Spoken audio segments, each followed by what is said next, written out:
All right, Munchkins. Hope you're all in your pajamas. You're ready, tucked in bed, ready for tonight's book. We're going to do a little Curious George tonight. We got Curious George's Dream. Oh, I think that's perfect for tonight. This is George. George was a good little monkey and always very curious. After a long day at the amusement park with his friends, the man with the yellow hat, George was tired and glad to be home. Soon dinner was ready, but when George sat down to eat, he was too small to reach his plate. "I'm sorry, George," the man said. "I forgot to fix your chair." He put a large book on George's chair, and George climbed up. As he sat on the book that was set on his chair, George thought about his day. All day long he had been too small. "Your hands are too little to hold these baby bunnies," the manager of the petting zoo told him. "I'm sorry," said the man operating the carousel. "I cannot let you go on.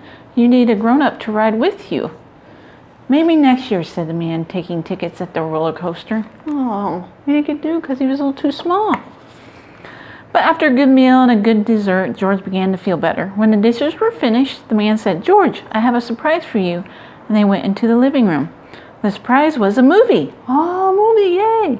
George was glad to watch a movie. That was something he was not too small to do. George was enjoying the movie, but it had been a full day, and now he had a full stomach. Soon he could not keep his eyes open. The next thing George knew, he was back at the petting zoo, but this time something was different. The petting zoo was very small. In fact, everything was small. George looked around, then he looked at himself. Maybe everything wasn't so small after all. He thought maybe he was. Uh-oh, what's going on? Big! Oh, look, he's got big. Uh-oh, this is not right, thought George, and he remembered the bunnies. While he was not too small to hold Bunny now, he was not too small to do anything. What fun, George thought, and he went to the bunny hutch. Now George could hold lots of bunnies, and he cuddled them to his face. The bunnies like George. See, he's cuddling the bunnies. Aww. But the manager of the petting zoo did not.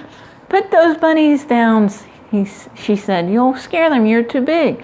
George went to scare the bunnies. He put them down and turned to go. Then George saw the roller coaster. He was curious. Was he big enough to ride it now? Of course he was big enough. If only he could find a seat big enough for him. But the man taking the tickets made George leave. "You cannot ride this ride," he said. "You are too big."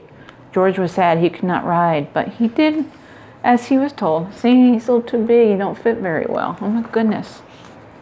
"Catch the monkey," someone yelled as George was leaving the roller coaster. "He's dangerous."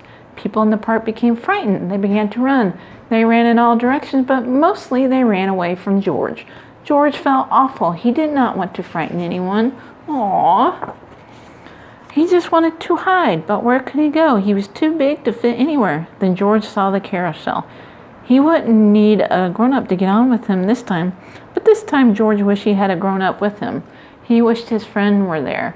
George sat on the carousel feeling lonely. Suddenly someone called his name. "George! George!" It sounded like the man with the yellow hat. Could his friend be here to take him home? George heard his name again. It was his friend. George wanted to jump into his friend's arm, but the man with the yellow hat was too small. How could he ever take George home now? The man called his name again. "George," he said, "wake up. It's time for bed. You fell asleep watching the movie." Oh, he fell asleep.